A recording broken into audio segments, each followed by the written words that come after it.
Hello, this is Kevin Rosofsky. I'd like to welcome you to our webcast today. I would ask, this is a combined webcast for many of the scientists around the world as well as many of our investors around the world. It's a combination, and so to that end, please look at your regulatory filings before investing in our stock. Let me start by saying that our overall vision and mission is to personalize healthcare through a rigorous investment and execution in commercializing digital biomarker technology. And we've broken the growth into two different stages. The first stage is focusing on research, and today's call is really going to hone in on what we think is the greatest opportunity in research, which is the opportunity to help get drugs approved with higher probability, accelerated, more effective, and less toxic. Stage two is evolving into diagnostics, and there's renewed rights back to us as of earlier last week, where we now have the ability to move into IVD directly, and we'll talk a little bit about that today, but that will be the limit of our discussions around diagnostics.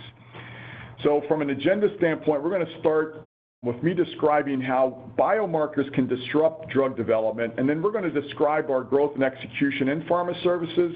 But I'm really excited. We got Andy Nixon from Duke University. He's going to describe our test bed for the newer technology we're going to be using for oncology. We hope to launch by Q1 of 2019, as well as Henrik Zetterberg, who's both an MD, PhD, that has really been revolutionizing the whole field of neurology using these biomarkers. So I'm really excited to have both of them, who will each comment for 10 minutes post my discussion. So let me start by saying we have I think a game-changing market opportunity where we have this unrivaled sensitivity in a molecular structure protein. We can also do DNA and RNA, but we believe in protein. We're clearly best in class, and we think that this creates a lot of disruption. We're starting out with a $3 billion addressable market, but as we get into diagnostics, we think the overall market will be $38 billion.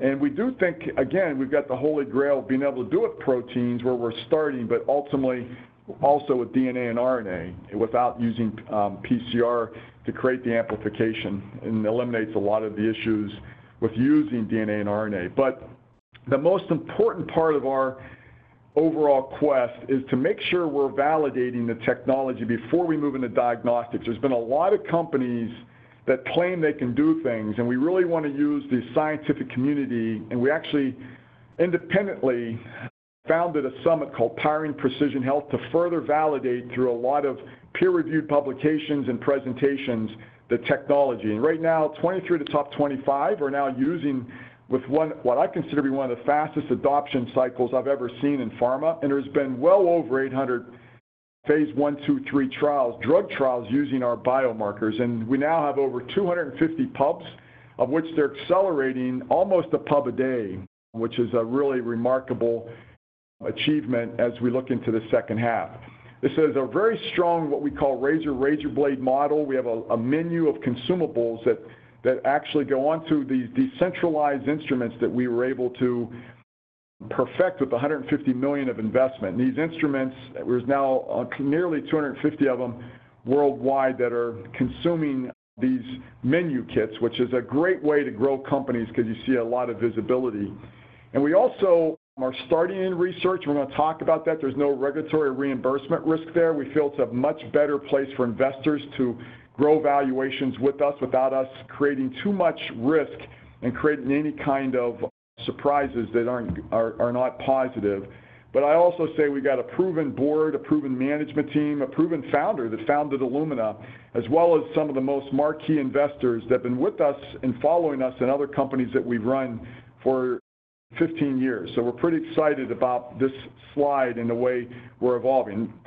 On this slide, on the top left corner, you can see basically Quanterix is creating a femtogram per ml level of sensitivity for protein detection. And on the right, you can see our marquee board and founders. The latest addition is Marijn Dekkers, who actually ran all of Bayer, chairman, CEO for 7 years, and he's now the chairman of Unilever. Prior to that, he put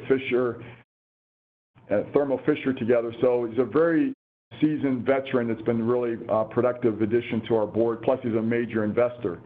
But from the value creation standpoint, at the bottom, you can see we went public in December. We raised about $60 million.